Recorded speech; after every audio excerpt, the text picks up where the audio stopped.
सफर की शुरुआत आपकी कब से हुई और क्या है इसके पीछे की पीपल बाबा के पीछे की कहानी? आर्मी यूनिट्स में आप जानते ही हैं कि वहाँ पर हरियाली बहुत होती है, पक्षी बहुत अच्छे होते हैं, मौसम अच्छा होता है शहर के बनस्पत।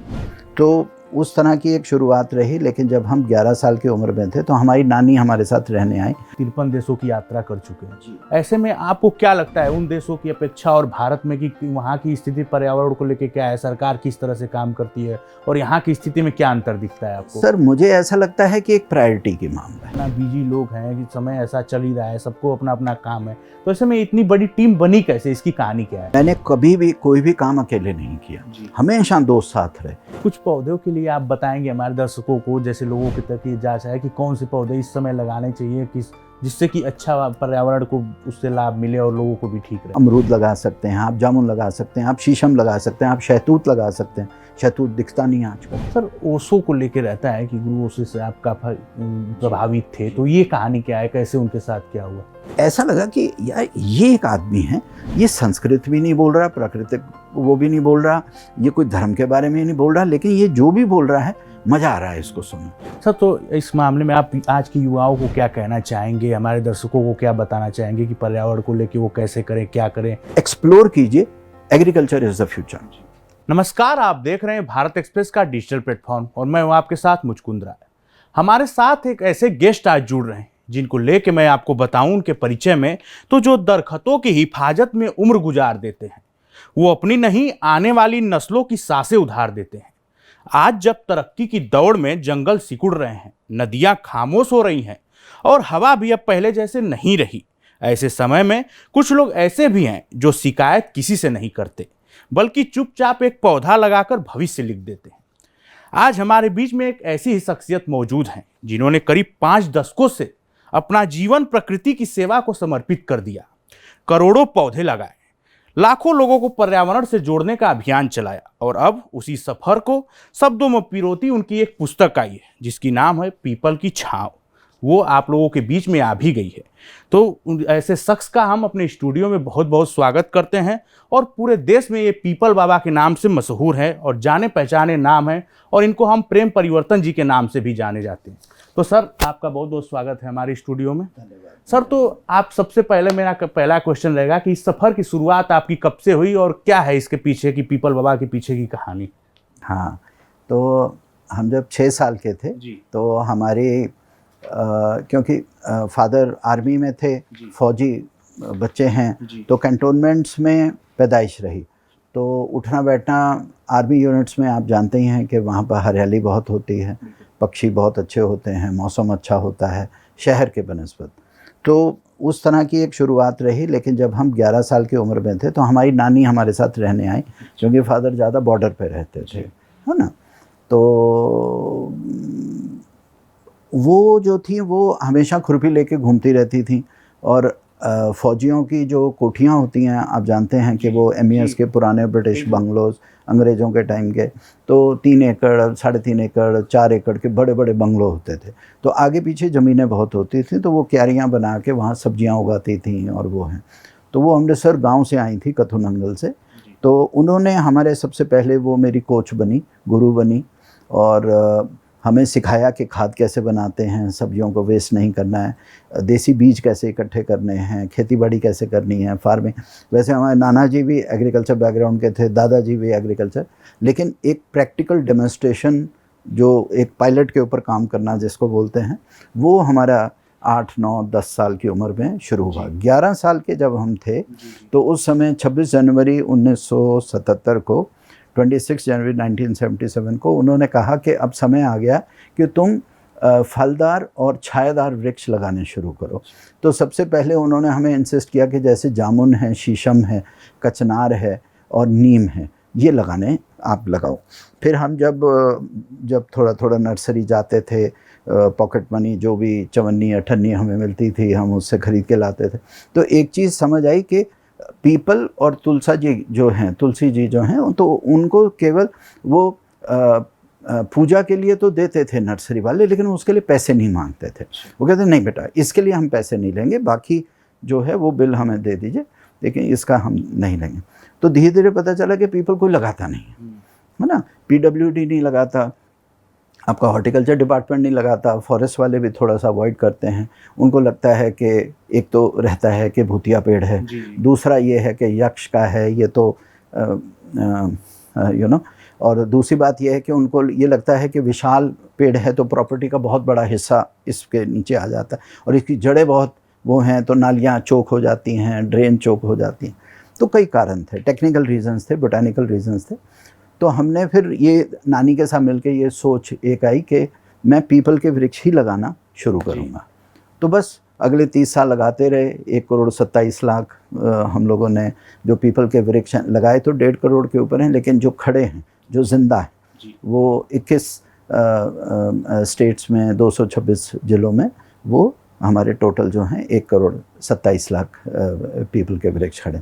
तो वो जो शुरुआत थी वो 26 जनवरी 1977 को हुई थी। सर, तो जिस समय आपने ये शुरुआत किया उस समय तो ये ट्रेंड काफ़ी था, क्योंकि पहले ये चीज़ें चलती थी कि भूतिया पेड़ कहना और ये कहना कि पीपल के पेड़ पे भूत रहते हैं, ये रहते हैं। तो ऐसे में आप गांव में गए होंगे, उस टाइम पे गांव में लगाए होंगे, तो उन लोगों को आप कैसे सेटिस्फाइड किए, उनको कैसे आप सहमत किए? दौड़ा देते थे, और कई बार ऐसा हुआ कि गाँव वाले लाठी लेके भी पीछे भागे कि बेटा ये सब चीज़ें यहाँ हमारे गाँव के आसपास, तालाबों के आसपास मत करो। लेकिन क्या होता था कि हम हमेशा अपना बैकअप में, क्योंकि आ जाता है, आपको डील करना आ जाता है जब आप इस काम में होते हैं, तो हम हमेशा जामुन, शीशम और नीम के पौधे हमेशा हमारी थैली में रहते थे। तो हम जहाँ भी साइकिल पे, स्कूटर पे जहाँ भी जाते थे, हमेशा हमारे पास रहते। तो हम कहते हैं चाचा हम ये लगा देंगे। हाँ हाँ आ जाओ वापस आ जाओ। चाय भी पिलाते थे, खाना भी खिलाते थे, लगा दो बेटा। तो लगाते लगाते लगाते जहाँ पर तक पूरा, जहाँ पर उनकी आईसाइट वो ओझल हो रही है, बिल्कुल एंड में क्यारी में 2 पीपल के लगा देते थे, है ना। हाँ, लेकिन 40-50 पहले नीम लगा दिए, फिर वो लगा दिए। मतलब हरकत से बाज नहीं आते थे, पीपल तो लगेगा ही लगेगा। ऐसे ही करते करते फिर वो लोग भी धीरे धीरे, गांव वाले भी वो हो गए, एक्सेप्टेंस हुए। तो हम उन्हें समझाते थे कि जहाँ भी पीपल लगाएंगे, बरगद लगाएंगे और स्पेशली गूलर लगाएंगे, है ना, ये सब पीपल की ही प्रजातियाँ हैं, फाइकस स्पीसीज बोलते हैं। तो गूलर आप जहाँ भी देखेंगे वहाँ नीचे पानी होगा, है ना, पानी आ जाता है, ऊपर आ जाता है, क्योंकि ये परमात्मा की, प्रकृति की देन है। तो फाइकस स्पीसीज इसलिए इसको प्रधान वृक्ष बोलते हैं, है ना। तो इसीलिए तो फिर धीरे धीरे लोगों को समझ आना शुरू हुआ।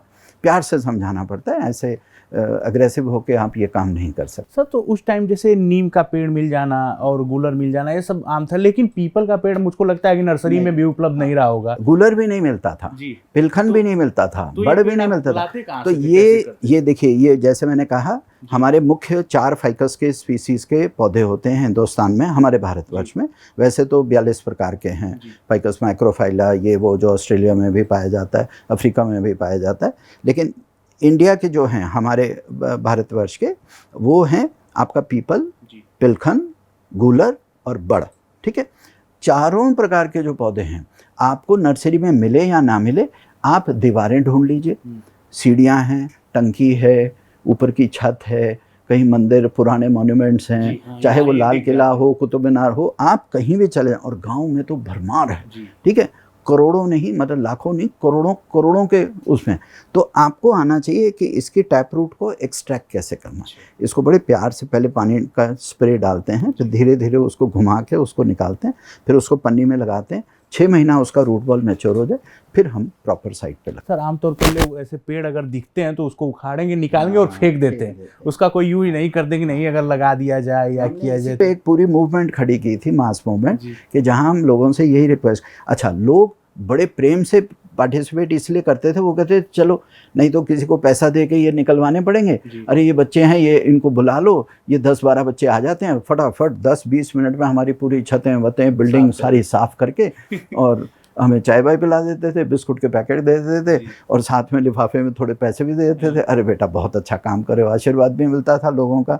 सो बड़े प्रेम पूर्वक ये चीज़ें हम लोगों ने, फिर ज़मीनें लोगों ने देनी शुरू कर दी। गांव में तो हर सरपंच हमें देता था कि 1 एकड़ 2 बीघा 4 बीघा कि बेटा इसमें आप नर्सरी लगा लो अपनी। तो वो लगाते थे, फिर हम उसी में से फिर फलदार भी हैं, जामुन के बीज इकट्ठे किए, निमोली इकट्ठी की बरसात में, फिर वो करके वो गाँव में ही लगा देते थे। इसलिए गाँव वालों की सपोर्ट बहुत मिलता। सर, तो लगाने की बात, जैसे आप पेड़ कह रहे हैं, इतने पेड़ लगाए, लेकिन पेड़ लगाना नहीं, उसको पालना, उसको ठीक करना सबसे बड़ी बात होती है। जो है 12 साल की उम्र में ही, बल्कि 11 की ही उम्र में नानी ने ये बड़ी अच्छी चीज़ समझाई थी, क्योंकि हमारे गांव में भी जितने खेत थे वहाँ पर हमेशा हमेशा लेबर को वो वहाँ ठहराती थी। उनका खाना पीना, राशन पानी, कपड़ा लत्ता, उनको एक गाय एक बकरी खरीद के देते थे। कहते देखो बेटा ये 5 एकड़ की ज़मीन है, अब ये तुम्हारी जिम्मेदारी, तनख्वाह तभी मिलेगी अगर एक भी पौधा मरा मेरा तो फिर मैं तुम्हें तनख्वाह नहीं दूंगी। तो वो she used to look after, इतनी प्यार से उनको रखती थी परिवार के सदस्य की तरह। वही चीज़ हमने सीखी। तो हमने जितनी भी हमारी साइट्स थी, हम एक परिवार गांव से ही चुनते थे। उनको उस ज़माने में बड़ा सस्ता था, 2500 रुपया 3000 रुपये, वो हम इधर उधर से डोनेशन इकट्ठा करके उनको देते थे। गाय बकरी जैसे मैंने आपको फॉर्मूला समझाया वैसे। तभी जब तक आप एक डेडिकेटेड वहाँ पर मेंटेनेंस के लिए किसी को रखोगे नहीं, पौधा लगाना बहुत आसान है लेकिन 3 से 5 साल उसको सेवा करना बहुत बहुत बहुत ज़रूरी है। गाय भैंस बकरी नील गाय ह्यूमन बीइंग से सबसे बचा के रखना पड़ता है, आंधी तूफान से बचा के रखना पड़ता है। फिर कभी दीमक लग जाती है, कोई कीड़ा लग जाता है, फिर उसकी रिप्लेसमेंट करनी है, मतलब बहुत काम होता है। वो एक बच्चे को पालने की तरह होता है। तो ये चीज़ का हमने बहुत ख्याल रखा। और एक चीज़ हमने बिल्कुल गोल्डन रूल रखी, हमारा लगाया हुआ पौधा हम किसी की जिम्मेदारी पे नहीं छोड़ते थे। हम बहुत पर्टिकुलर थे। और आज के ज़माने में भी अगर हमने लगाया है वो हमारी जिम्मेदारी है, वो हमारा बच्चा है। हम जब तक उसको 5 साल नहीं पाल लेंगे हम उसको गवर्नमेंट को भी हैंड ओवर नहीं करते। और सरकार को बहुत अच्छा लगता है ये, क्योंकि सबसे बड़ा सर्वाइवल रेट ही चीज़ होती है। तो वो इसीलिए सरकार हमें बहुत सारी ज़मीनें। सर जैसे आप देखेंगे कि सरकार की तरफ से भी इस समय कई लाख कई करोड़ पौधों की गिनती होती है कि इतना लगवा दिए गए, लेकिन मैन पावर कहा जाए या जो भी कमी कहा जाए कि इन सब वजहों से वो चीज़ें नहीं हो पाती, वो पौधे तैयार नहीं हो पाते, लगने को लग जाते हैं, गिनतियाँ हो जाती हैं, लेकिन ऐसे में सरकार ये चीज़ें नहीं कर पाती। तो इस पर आपकी क्या राय? क्या मेरी ये राय है, देखिए सरकार की इंटेंशन तो बहुत अच्छी है, ठीक है, सरकार चाहती भी है, कौन सरकार नहीं चाहेगी। लेकिन मेरा मानना ये है कि आप सिर्फ कॉन्ट्रैक्टर ठेकेदार उस पे ना निर्भर रह के, क्योंकि देखो वो कमर्शियल आदमी है, वो बेचारा जब तक उसका चेक चल रहा है, जब तक उसकी पेमेंट चल रही है वो करेगा, नहीं है तो वो अपना जय श्री राम है ना, वो निकल जाएगा वहाँ से। तो सबसे इम्पॉर्टेंट होता है कि गांव वालों को इन्वॉल्व करना, कम्युनिटी को इन्वॉल्व करना, लोकल लोगों को इन्वॉल्व करना, उसमें एक मास मूवमेंट क्रिएट करना। तो बस यही एक करने की ज़रूरत है। आप कम्युनिटी को इन्वॉल्व कीजिए और ट्रस्ट कीजिए उनके ऊपर, है ना। जैसे आदिवासी क्षेत्र हैं, आप उनको अगर आप जंगल देंगे तो वो तो जी जान से उसको अपने खून से भी उसको सींचेंगे और उसको प्रोटेक्ट करेंगे। बस ये है, जिसकी ज़मीन है, जो वहाँ रहता है, जो आसपास रहते हैं, उसका तो वो स्टेक होल्डर है, वो उसकी एनर्जी पूरी उसका सेल्फिश इंटरेस्ट है वहाँ पर। अगर वहाँ पर हरियाली होगी, वहाँ पानी आएगा, वहाँ कुआं होगा, तालाब होगा, वो उसी के बेनिफिट पे होगा, तो वो ज़रूर उसकी सेवा करेगा। सर जैसा आप बता रहे थे कि अब तक आपने लगभग 53 देशों की यात्रा कर चुके हैं, ऐसे में आपको क्या लगता है उन देशों की अपेक्षा और भारत में कि वहाँ की स्थिति पर्यावरण को लेकर क्या है, सरकार किस तरह से काम करती है और यहाँ की स्थिति में क्या अंतर दिखता है आपको? सर मुझे ऐसा लगता है कि एक प्रायोरिटी की मामला है ना, प्रायोरिटी है। तो जिस दिन मैं समझता हूँ हमारी सरकार भी उसको एक प्रायोरिटी के रूप में ले लेगी कि बस अब यही प्रायोरिटी है और यही हमारी विकास की परिभाषा है कि हमारे लोग सुखी रहें। हवा पानी और खाना पीना, है ना। हवा तब ठीक होगी पर्यावरण ठीक होगा, पानी तब ठीक होगा जब पर्यावरण ठीक होगा, खाना पीना तब ठीक होगा जब, हाँ, है ना। हम जैसे कहते हैं कि हमारे बच्चे बाहर जाते हैं वापस नहीं आना चाहते, तो इसलिए नहीं होता, वो भी तो बेचारे अकेले बैठे हैं वहाँ पर, वो सब मिस करते हैं अपने भारत को, अपने गांव को, अपने देश की मिट्टी को, सब मिस करते हैं, फ्रेंडशिप्स को सब मिस करते हैं। लेकिन वो क्या है, 3 चीज़ें उनको बहुत अच्छी लगती हैं वहाँ। एक तो हेल्थ एंड एजुकेशन बहुत अच्छा है वहाँ, दूसरी चीज़ है वहाँ की हवा बहुत अच्छी, वहाँ का पानी बहुत अच्छा है, वहाँ का फ्रूट, वहाँ का दूध एडल्ट्रेशन नहीं है, मिक्स नहीं है ना। तो बस यही छोटी छोटी चीज़ें हैं, यही तो सनातन है, हवा पानी मिट्टी और पेड़ पौधे, जो हमसे पहले भी थे, अभी भी हैं और हमारे बाद में भी रहेंगे।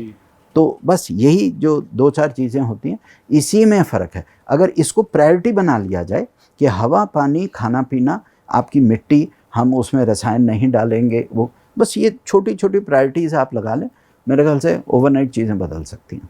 सर जैसा बताया जा रहा, मैंने आप पे सर्च किया देखा तो स्कूल टाइम में ही आप इको क्लब बनाए थे।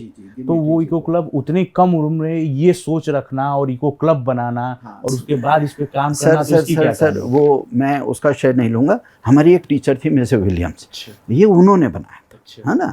लेकिन क्या था, हमारी कक्षा में 20 लोग थे, 20 बच्चे थे, तो 19 ने इंटरेस्ट नहीं लिया। जब वो मैडम चली गई, उनका ट्रांसफ़र हो गया, वो उनकी पोस्टिंग हो गई, तो वो अमेरिका चली गई थी। हमारी इंग्लिश और ज्योग्राफी टीचर थी, मिसेस विलियम्स थी। तो अब हमें इस चीज़ का शौक़ था, हम तो अपने स्कूल बैग में भी खुरपी लेकर आते थे, तो हमें मज़ा आता था इन चीज़ों में। तो टीचर ने कहा कि बेटा इसको कभी मरने मत देना, है ना। गिव ट्रीज इको क्लब बनाया है, भी और हाँ, इधर से टीचर भी। तो मैं समझता हूँ कि आपका जो इको सिस्टम होता है, फादर फौज में थे, वो बहुत प्रिंसिपल वाले थे। मम्मी जो हमारी थी मदर, वो पंजाब यूनिवर्सिटी से एमए हिंदी लिटरेचर की गोल्ड मेडल टॉपर थी। तो वो हमारे घर में कविताएं और लिटरेचर की किताबें रखना, ये तो आपका ना ये बड़ी सूक्ष्म एनर्जीज काम करती हैं आपके ऊपर। तो जब टीचर ने ये कहा तो हमने कहा अच्छा, वो ज़माना ऐसा था कि एक बार टीचर ने कुछ बोल दिया ना, तो बस जो बोले सो हरी कथा, फिर बात ख़त्म हो गई। फिर उसमें आपको क्वेश्चन नहीं है। आजकल के बच्चे तो टीचर को वो नहीं करते। हमारे ज़माने में तो ये था, हम तो आज के ज़माने में, मैं अब 60 साल का हूँ, अभी पुराना कोई टीचर हमें मिल जाए तो आज भी हम नज़रें झुका के बात करते हैं, है ना। तो उनका हुक्म था, तो उस पर अमल हो गया। सर जैसा मैं देखा पढ़ा तो उसमें निकल गया है कि लगभग 20,000 लोगों की टीम आपके पास हो गई है फिलहाल में। तो ऐसे 20,000 लोगों को इस ऐसे काम में, क्योंकि ज़्यादातर आप देखेंगे तो ऐसी चीज़ों में लोग ज़्यादा जल्दी जुड़ते नहीं, उनको किसी तरह से जोड़ा जाता है कई चीज़ें, क्योंकि इतना बिजी लोग हैं कि समय ऐसा चल ही रहा है, सबको अपना अपना काम है। तो ऐसे में इतनी बड़ी टीम बनी कैसे, इसकी कहानी क्या है? इसका ये है कि मैंने कभी भी कोई भी काम अकेले नहीं किया, हमेशा दोस्त साथ रहे। पहले दिन भी थे, पहले भी 6 दोस्त थे। जो फुटबॉल टीम हमारी टूटी फूटी सी होती थी, साइकिलिंग टीम, वो सब, क्योंकि हम वो कहते हैं हम खड्डा नहीं खोदेंगे, ये सबसे मुश्किल काम है, पसीना आता है, खड्डा तो मुन्ना तुम ही खोदोगे। तो मैं खड्डे खोदता था, वो पौधा रखते थे। तो एक हरीश संपत होता था, ज्योति होता, 2 लोग थे, तो वो पानी डालते थे। तो एक मंजू करके लड़की होती थी, वो खाद डालती थी, ठीक है। फिर एक लड़के काम होता था, वो कांटेदार वो झाड़ी काट के फिर उसको सजा के उसको रिबन बांध देता था, है ना। तो सबका काम बांटा हुआ था। अच्छा, उनको ये होता था चलो घर में बैठेंगे तो होमवर्क होगा, घर में होंगे तो फिर वो माँ बाप कहते हैं ट्यूशन पढ़ने जाओ, घर में होते हैं तो 100 काम करवाते हैं बाज़ार के, तो ये काम अच्छा है। तो हम बाहर आउटडोर हैं, सब साइकिलें लेके निकलते थे। और पूना में ही सबसे पहले 16 लाख जो पौधे लगे थे वो पूना ज़िले में लगाए थे हमने। नगर रोड है, नासिक रोड है, नासिक फाटा से लेके पूरा को, मतलब पुणे ज़िले को हमने पूरा कवर किया था। फिर फादर की दूसरी जगह पोस्टिंग हो गई तो फिर हम ऐसे। तो अच्छा, तो जो नेटवर्क बनने शुरू हुए वो वहीं से शुरू हुए। और ऐसा होता है, एक होता है कि केवल प्रीचिंग करना, लेक्चर देना, सेशन लेना, प्रवचन देना, ठीक है, उससे लोग जुड़ते नहीं हैं। लोग जुड़ेंगे, आप उनको उनके हाथ से पौधा लगवाइए। तो किसी का जन्मदिन है, आजा, 12 साल का हुआ है, 12 पौधे लगा, चल। और अच्छा, फिर वो 2 हफ्ते बाद आ जाता था, अरे मना भैया वो कहाँ हैं, वो मेरे पौधे कहाँ हैं, है ना। फिर वो खुद पानी डाल के जाता, क्योंकि वो इमोशनली उससे कनेक्टेड है, जुड़ जाता। इसी तरह से ये जो हमारे, वैसे देखा जाए तो पूरे भारतवर्ष में हमारे 4 लाख लोग हैं, लेकिन मैं 18,000 से 20,000 इसलिए कहता हूँ, ये वो हैं जो रेगुलर ईमेल पे, रेगुलर व्हाट्सएप ग्रुप्स पे, रेगुलर हमारे साइट्स पे आते हैं। कोई भी फंक्शन हो, कुछ भी हो, एक आह्वान, एक फ़ोन कॉल, तो ये सारे इकट्ठे हो जाते हैं, है ना। तो ये तो वो लोग हैं, और ये मेरे से 25 साल, 30 साल, 35 साल से जुड़े हुए लोग हैं। तो लेकिन वैसे अगर देखा जाए लूजली, अगर पूरे भारत में देखें, रफली 4 लाख के करीब लोग हैं। तो आगे बहुत बड़ी टीम है, बहुत बड़ी टीम है। वो लोग अपने आप कर रहे हैं, ऐसा नहीं है कि मैं अकेला कर रहा हूँ, ये टीम वर्क होता है ना। तो टीम बनानी आनी चाहिए, टीम को मोटिवेटेड रखना आना चाहिए, टीम को, और हमेशा आगे से आपको काम करना चाहिए। जिस दिन मैंने खड्डे खोदने बंद कर दिए, 20,000 लोग काम बंद कर देंगे, है ना। तो जब तक सांस है तब तक हमें भागना पड़ेगा, तभी पीछे भागेंगे लोग, है ना। सर, तो इस काम को देख के आपको सरकार की तरफ से कुछ ऐसा प्रपोजल आया हो कि आप आइए, पर्यावरण के लिए काम करिए? बिल्कुल बिल्कुल, सरकार has been very kind and very supportive. और उन लोगों ने, देखिए, एक हमारा मिशन ये रहा शुरू उस दिन से, हमारी नानी का ये उन्होंने कसम डाली थी, बेटा सरकार से पैसे नहीं लोगे, फौजी है आर्मी के लिए काम करोगे पैसा नहीं लोगे, कोई पुलिस वाला कोई भी जिसने यूनिफॉर्म पहना है या सरकारी कोई है तुम पैसा नहीं लोगे। हमने कहा ठीक है डन, है ना। तो फिर हम लोग क्या डोनेशन इकट्ठा करते थे, है ना, जैसे आप मंदिर के लिए करते हैं वैसे।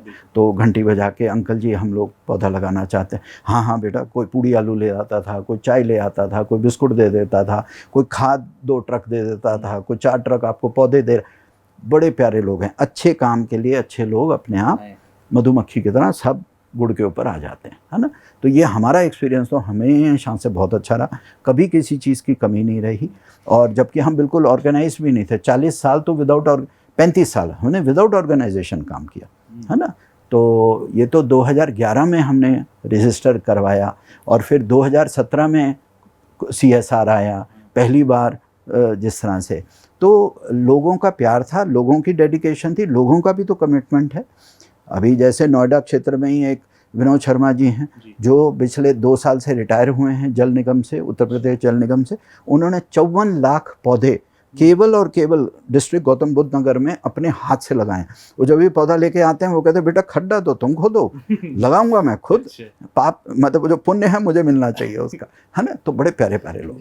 हाँ सर, तो कुछ पौधों के लिए आप बताएंगे हमारे दर्शकों को, जैसे लोगों की तक जांच है कि कौन से पौधे इस समय लगाने चाहिए, किस जिससे कि अच्छा पर्यावरण को उससे लाभ मिले और लोगों को भी ठीक रहे। ठीक है, आप नर्सरी में जाते हैं, हाउस प्लांट्स हैं, इंडोर प्लांट्स हैं, वो तो आपका अपना निजी शौक है ना। देखिए वो तो जो आपको अच्छा लगता है आप दिल से करें। लेकिन मेरी आपसे रिक्वेस्ट ये है कि अगर आपके पास बंगलो है, लॉन है, थोड़ा भी कोई गांव खेड़ा ज़मीन है, कोई 1 आध बीघा एक्स्ट्रा है, कहीं ट्यूबवेल का क्षेत्र है, कोई मेड़ है, कोई खेत की मेड़ है, कुछ है, तो वहाँ पे आप सहजन का पौधा लगाएं, आपके बेनिफिट में है। आंवला लगाएं, आंवला हर टाइप की मिट्टी में चलता है, ठीक है। तो आंवला लगाइए, आप नींबू लगाइए, नींबू के भी 40 प्रकार होते हैं, आप चाहे, है ना, तो आप वो लगाएं। फिर अमरूद लगा सकते हैं, आप जामुन लगा सकते हैं, आप शीशम लगा सकते हैं, आप शहतूत लगा सकते हैं। शहतूत दिखता नहीं आजकल, शहतूत दिखता तो शहतूत लगाइए आप, ठीक है। पीपल वीपल मत लगाइए वो, क्योंकि वो आप जंगल में लगाएं वो करें। आप नीम लगाइए, नीम के कितने बेनिफिट्स होते हैं। तो बहुत सारे हैं, बहुत सारे हैं। तो आपको ये देखना होगा कि आपकी ज़मीन कैसी है, आपके पास पानी की उपलब्धि कैसी है, किस तरह का गाय भैंस बकरी का मतलब वो भी देखना पड़ता है, प्रोटेक्शन। तो थोड़ी सी अगर आप नॉलेज रखें तो छायादार वृक्ष लगाएं और फलदार वृक्ष लगाएं, ताकि आपको भी फ़ायदा हो, उसका मज़ा भी आपको आए। सर, ओशो को लेके रहता है कि गुरु ओशो से आप काफ़ी प्रभावित थे, तो ये कहानी क्या है, कैसे उनके साथ क्या हुआ? मैं बचपन में हम देखा करते थे, नानी के पास ट्रंक होते थे, ट्रंक में वो ना कैसेट होते थे, जैसे टी सीरीज के कैसेट आते थे, है ना।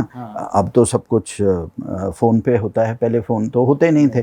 तो हम लोग नानी टेप रिकॉर्डर लगा के, वो पुराने फिलिप्स के टेप रिकॉर्डर होते थे, उसमें सुनते रहते थे। तो उनकी आवाज़ अच्छी लगती थी, पहली बात। दूसरा, वो जो बोल रहे होते थे बड़ा लॉजिकल लगता था। मुझे पढ़ाई का बहुत शौक़ था, तो मैं एंथ्रोपोलॉजी, सोशियोलॉजी, फ़िलासफ़ी, साइकोलॉजी की किताबें, ancient history of India, medieval history of India, मैं बहुत किताबें पढ़ता था। तो ऐसा लगा कि यार ये एक आदमी है, ये संस्कृत भी नहीं बोल रहा, प्राकृतिक वो भी नहीं बोल रहा, ये कोई धर्म के बारे में नहीं बोल रहा, लेकिन ये जो भी बोल रहा है मज़ा आ रहा है इसको सुनने, बस मज़ा आ रहा है सुनने में, है ना। जैसे होता है ना, कोई दोस्त होते हैं, वो आते हैं, वो आपसे बात करते हैं तो मज़ा आता है, चाय पे मज़ा आता है। तो अच्छा लगता था उनको सुनने में। तो फिर हमने नानी को कहा कि हमें मिलवाइए इनसे। तो पुणे में 1974 में इन्होंने अपना पहला आश्रम शुरू किया था। तो उस वक़्त लकीली फादर वहीं पोस्टेड थे, वो MD कर रहे थे आर्म्ड फोर्सेस मेडिकल कॉलेज से। हम लोग किरकी कैंटोनमेंट में रहते थे, तो नानी ले गई एक दिन कि भाई ये है, ऐसे है। तो वहाँ पर आश्रम में यही कहा कि अरे ये तो छोटा 11 साल का बच्चा है, 12 साल का, इसको थोड़ा ना, तो आप इसको पहले पूरी पढ़ाई करवाइए, जब ये ग्रेजुएट हो जाएगा तब भेजिएगा, है ना। फिर हम जिस दिन हमारा इलाहाबाद यूनिवर्सिटी से ग्रेजुएशन कंप्लीट हुआ अप्रैल 1986 में, तो हम तुरंत वो उस वक्त महामाया करके एक ट्रेन चलती थी, हम तुरंत पहुँचे पूना।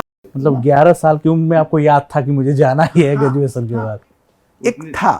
हो सकता है वहाँ सिर्फ 2 दिन के लिए जाना हो, 4 दिन के लिए जाना हो। जैसे होता है ना कि एक पहाड़ देखा बहुत सुंदर है लेकिन वहाँ अलाउड नहीं है, उन्होंने कहा नहीं जब तुम इतने साल के होगे तभी चढ़ पाओगे, है ना। तो वहाँ गए तो अच्छा लगा, वहाँ का वातावरण अच्छा। मैं अब आपको बताऊँ कि जो मेन चीज़ मुझे अट्रैक्ट करती थी, he was one of the most inspiring environmentalist. मतलब पर्यावरणविद तो वही थे, क्योंकि वो अपने आश्रम में एक घास के तिनके को भी वो नहीं होने देते थे। हाँ, क्योंकि हमने काम किया ना तो मतलब उनको होता था नाले को बड़ा साफ़ रखो, ये पानी को साफ़ रखो, झरना होना चाहिए, यहाँ पर बैम्बू होना चाहिए।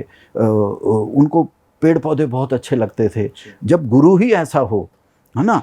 अच्छा, उनको ये होता था कि मैंने बहुत बार सुना कि अगर कोई नया आश्रम बन रहा हो तो उसमें कहते थे, आर्किटेक्ट को बोलते थे कि खबरदार कोई वहाँ तुमने पेड़ काटा, या अगर कोई बड़ा पत्थर भी है, जैसे हिमाचल में और उत्तराखंड में जो वो थे, तो उन्होंने कहा ना ना ना, कोई सेंटर बनते थे, आश्रम नहीं बोलते थे, सेंटर होता था।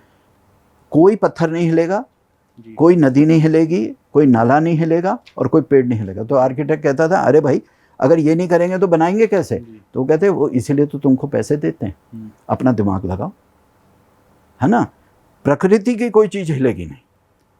अब मनुष्य कुछ बना रहा है तो उसके आसपास बनाओ, है ना। ये मुझे चीज़ बड़ी पसंद आई, बहुत पसंद आई, क्योंकि हम प्लांटेशन में थे तो हमें ये चीज़ बड़ी पसंद आई कि देखो भाई ये इंसान प्रकृति की कोई चीज़ को हाथ नहीं लगाने देता किसी को। फिर उन्होंने उनके लेक्चर्स जब होते थे तो प्रकृति ही परमात्मा है, परमात्मा ही प्रकृति है ना। फिर उन्होंने समझाना कि पत्ता ही एक प्रकार का परमात्मा है, क्योंकि उसमें क्लोरोफिल है, उससे फोटोसिंथेसिस होती है, फोटोसिंथेसिस ऑक्सीजन होता है। कोई मंदिर मस्जिद की दीवार तो ऑक्सीजन देती नहीं, वो तो पत्ता ही देता है। तो बड़ी basic fundamental science, fundamental botany की बात करते थे वो। तो मुझे तो बहुत पसंद आए। बाकी ठीक है, स्पिरिचुअल ये वो जो भी करते थे वो करते, मतलब ठीक है, लोगों को वो पसंद आ। हमें तो जो वो प्रकृति की बात करते थे, पेड़ पौधों की बात करते थे, पानी की बात करते थे, पंछियों की बात करते थे, तितलियों की बात करते थे, हमें तो वो पोइट्री समझ आती थी। मैं खुद लिटरेचर का आदमी था, मुझे तो वही समझ आता था। तो वो जब ग्रहण किया तो हमने उनको अपना आचार्य जी मान लिया। हमने कहा ये अब हमारे टीचर हैं, ये मज़ा आ गया, ये बात हमें समझ आई। तो हमारी मिसेस विलियम्स, हमारी नानी और हमारे ओशो, ये 3 हमारे टीचर्स रहे हैं। सर तो आश्रम में भी आप रहे कुछ दिनों तक? 4 साल तक रहे।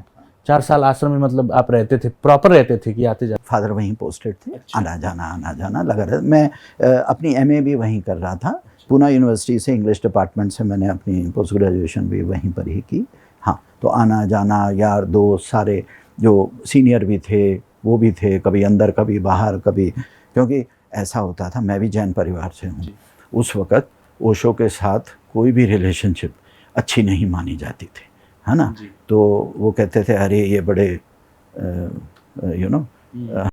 को भी वो थोड़ा सा कंट्रोवर्शियल थे वो, तो थोड़ा सा वो भी बैलेंस बना के चलना पड़ता था कि माता पिता उतना भी धक्का ना दे दें कि बिल्कुल ही घर से निकाल दें। तो सारी चीज़ें देखते हुए बैलेंस बना के, बस हनुमान जी की कृपा से अच्छी तरह से सारा बैलेंस हो गया हमारा। और बढ़िया, हमने बहुत कुछ सीखा, बहुत कुछ ग्रहण किया, और इंटरनेशनल क्राउड होने के कारण वहाँ पे हमें ये भी समझ आया कि दुनिया कैसे सोचती है ना। सिर्फ ये नहीं है कि हम कैसे सोचते हैं, दुनिया कैसे जीती है, दुनिया कैसे सोचती है, दुनिया कैसे उनका उठना बैठना कैसे, बहुत कुछ सीखा। क्योंकि 12,000 फॉरेन सन्यासी थे वहाँ, बाहर से लोग आए थे, है ना। तो उनके डिवोटी से तो बहुत कुछ सीखने को मिला। Best of doctors, best of architect, best of engineer, best of philosophers, best of psychologist, सब वहीं बैठे हुए थे। हाँ सर, तो आपकी ये जो बुक आई है पीपल की छाँव में, इसको लेके आप कैसे, क्या कहानी है? देखिए, ऐसा हुआ कि 10 नवंबर 2024 को मेरा एक्सीडेंट हुआ था। मैं मेरा रॉयल मोटरसाइकिल से, तो जो मेरी 4 हड्डी मतलब लेफ़्ट फुट की ये टूट गई थी और 6 डिसलोकेट हो गई थी। तो काफ़ी महीने तक हम गंगाराम हॉस्पिटल और चक्कर लगाते रहे और वहाँ सर्जरी हुई।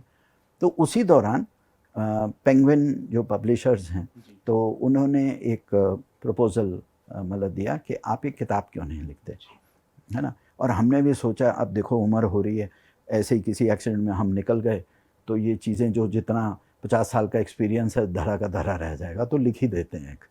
तो जब हमने लिखना शुरू किया तो उन्होंने कहा आप अपनी चाइल्डहुड पे लिखिए, और सेम जो आपने क्वेश्चन पूछे हैं कि आपने वॉलंटियर कैसे बनाए, आपकी दोस्तियाँ कैसे हुई, आप अपनी मिसेस विलियम्स, अपनी नानी और ओशो के बारे में थोड़ा थोड़ा लिख दीजिए उसमें। लेकिन आपकी अंडरस्टैंडिंग ऑफ लाइफ, आपकी अंडरस्टैंडिंग ऑफ नेचर क्या रही, एनवायरनमेंट क्या रही, आपका उस पर दर्शन क्या है, वो आप हमें 300 पेज लिख कर दीजिए, है ना। तो बस ऐसा ही रहा। फिर उनका काफ़ी सपोर्ट रहा, उनके एडिटर्स जो भी रहे। तो हमने इंग्लिश में मेन लिखी और ghost on the people tree, पर उन्होंने फिर हमें कहा कि नहीं, इसका हिंदी संस्करण बहुत अच्छा है निकलेगा, क्योंकि जितना भी हमारी हिंदी बेल्ट है वो पाठक ज़्यादा हैं, तो आप उसका वो कीजिए। तो हमने फिर ट्रांसलेट की 2 महीना और लगा के, तो पीपल की छाँव में वो सीखा। तो वो एक जीवन कहानी है।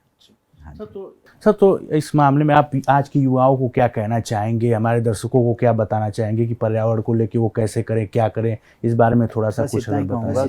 सबको मैं एक ही बात कहता हूँ, देखो भाई, पैसा ज़रूरी है, अपना बिजनेस कीजिए, अपना इंजीनियर रहिए, डॉक्टर बनिए, पत्रकार रहिए, आप सीए हैं, एमबीए हैं, जो भी है अपना देखो, है ना, अपना करते रहो। ये नहीं होता कि ये छोड़ा वो छोड़ा, अब हम प्रकृति वो करें, ये बेकार की बात है ना, ये रोमांटिक आइडियाज़ हैं, ऐसे नहीं होता। जेब में पैसा होना ज़रूरी है। हमारा ज़माना अलग था, है ना, हमारा ज़माना अलग था, अब का ज़माना अलग है। लेकिन इतना तो कर सकते हैं कि Sunday to Sunday, Saturday to Saturday 2 घंटा निकाल लीजिए, है ना। जो भी है, आप अपना बैल्कनी पे गार्डन बना सकते हैं, आप अपनी सब्जियां उगा सकते हैं, आप अपने बच्चों को मॉल की जगह कोई अच्छा गार्डन दिखा सकते हैं। जो भी आप हरियाली के क्षेत्र में, जो भी पर्यावरण के आप संस्कार दे सकते हैं अपने बच्चों को, बड़ों को मैं यही कहूँगा, तुम्हारा वक्त तो निकल गया। अब ये तो है नहीं कि मैं कुछ बोल दूंगा तो वो जाके फावड़ा लेके कल खड्डा खोदेंगे, नहीं करेंगे। वो लेट्स बी प्रैक्टिकल। मुद्दा जो है वो ये है कि हम जो 20 साल उम्र तक के जो लोग हैं, बच्चे हैं हमारे, है ना, स्कूल, हायर सेकेंडरी, हमारी यूनिवर्सिटी, कॉलेज और पोस्ट ग्रेजुएट लेवल तक, उनको हम किस तरह संस्कार देंगे। भाई अगर हमारे को मिसेस विलियम्स ने नहीं दिया होता, हमारे नानी ने ना दिया होता, या हमारे आचार्य जी हमें 4 साल ना आशीर्वाद दिए होते, तो आज हम यहाँ थोड़ा बैठे होते। तो वो जो फर्स्ट 20 ईयर्स हैं वो बहुत ज़रूरी है। सो यूथ को तो मैं यही कहूँगा कि ग्रीन एंटरप्रेन्योरशिप बहुत आ गई है। आप बहुत सारे, सबसे बड़ा मैसेज तो एक ही होगा कि एक्सप्लोर कीजिए, agriculture is the future. Farming, लोग इसको बहुत अंडररेट करते हैं इंडिया में, मैं देखता हूँ, है ना। किसान का बच्चा किसानी नहीं करना चाहता। आप उत्तराखंड ले लीजिए, पूर्वांचल ले लीजिए, यूपी ले लीजिए, बिहार में तो चलो फिर भी थोड़ा बहुत हो रहा है। मैं महाराष्ट्र में देखता हूँ, मैं राजस्थान में देखता हूँ, सब जो हैं शहर की तरफ भाग रहे हैं, नौकरियाँ करना चाह रहे हैं। जिसके पास ज़मीन है वो बादशाह है, ठीक है। चाहे आपके पास 2 बीघा हो, 20 बीघा हो, 4 बीघा हो, कुछ भी हो, प्लीज़ अपनी ज़मीन मत बेचें। उस पर आप ट्रेनिंग लीजिए, या मेरे पास आइए, हम आपको फ्री में ट्रेनिंग देंगे, आपको खाना पीना भी देंगे। हमें है कि ज़्यादा से ज़्यादा हम किसानों को प्रोड्यूस करें, प्रोग्रेसिव किसान हो। यूथ जो है वो फार्मिंग करे, लाइफ स्टॉक मैनेजमेंट आप कर सकते हैं, फ़िश फार्मिंग कर सकते हैं, पोल्ट्री का काम कर सकते हैं, सहजन की खेती है, आपका फ्रूट्स की खेती है, हॉर्टिकल्चर है, फार्म। सो सिर्फ ये नहीं है कि कॉल सेंटर में जाके नौकरी करनी है, कि एक ऑफिस की 4 दीवारी में काम करना है। आप एक आउटडोर में भी आप बहुत अच्छा खेती बाड़ी का बिजनेस कर सकते हैं, लेकिन आना चाहिए।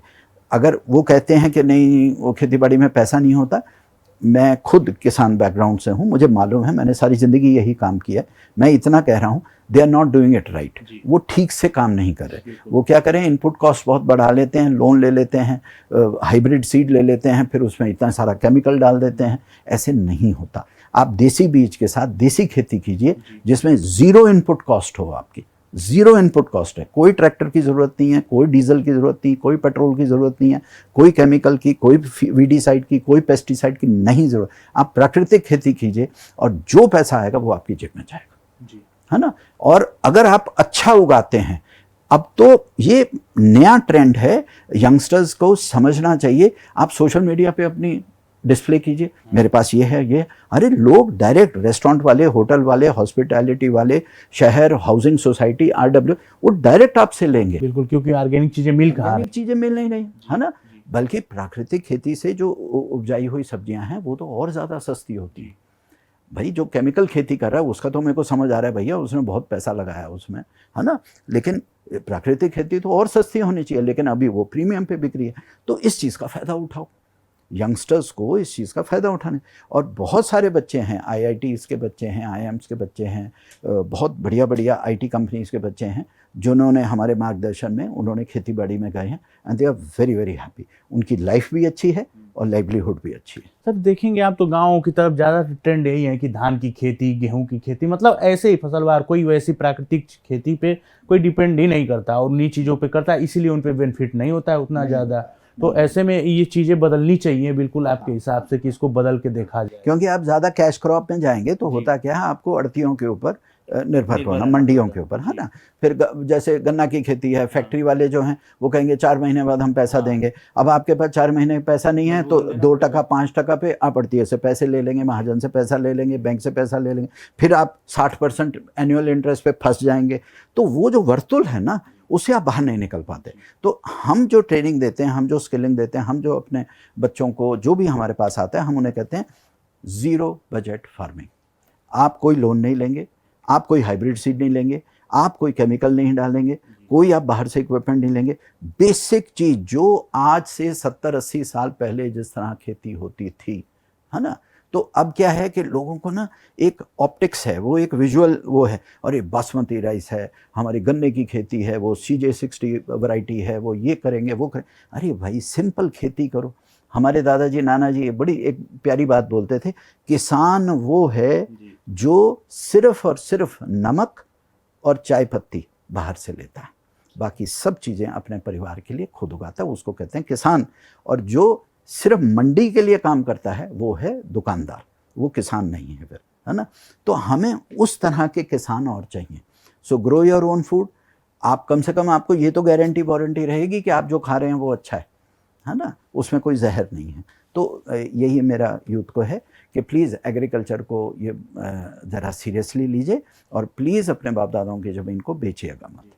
सर ये पौधों की जो संख्या है आपकी कि 2,64,00,000 के करीब पौधे हो चुके हैं, तो ऐसे में आगे की आपकी क्या सोच है? अभी ये संख्या कहाँ तक पहुँचेगी और कब तक ये सिलसिला? सच पूछो तो मेरा कोई प्लान नहीं है, मेरा ज़िंदगी में कभी कोई प्लान नहीं रहा। ये प्रकृति बस करवाती रही, हम करते चले गए। और सच पूछो, मैं बच्चों को यही, जो आपने आखिरी बहुत अच्छा किया, आपने ये टॉपिक छेड़ा, मैं बच्चों को कहता हूँ ठीक है, पेड़ वगैरह जो लगाने हैं वो तो शौकिया आप लगा लो, अगर लगाने हैं, हमारा ज़माना अलग था। खेती बाड़ी पे ध्यान दो, हरियाली वो है। Farmer is the front line environmentalist.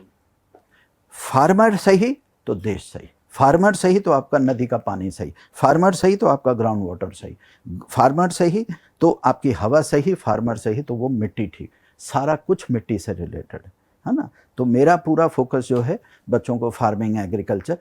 देखो, जो एक अच्छा फार्मर होगा ना, वो तो जंगल अपने आप लगा देगा, उसको कुछ सिखाने की ज़रूरत नहीं है ना। वो कोई ऐसा गलत करेगा ही नहीं जो भूमि के लिए, धरती माँ के लिए कोई भी चीज़ गलत हो, वो करेगा ही नहीं। चाहे वो पक्षी हो, चाहे वाइल्ड लाइफ हो, वो कभी भी कुछ गलत नहीं करेगा।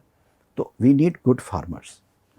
जैसा कि आप लोगों ने सुना और इन चीज़ों को देखा कि कैसे एक सिलसिला शुरू होके और 2,64,00,000 पौधों तक पहुंच गया।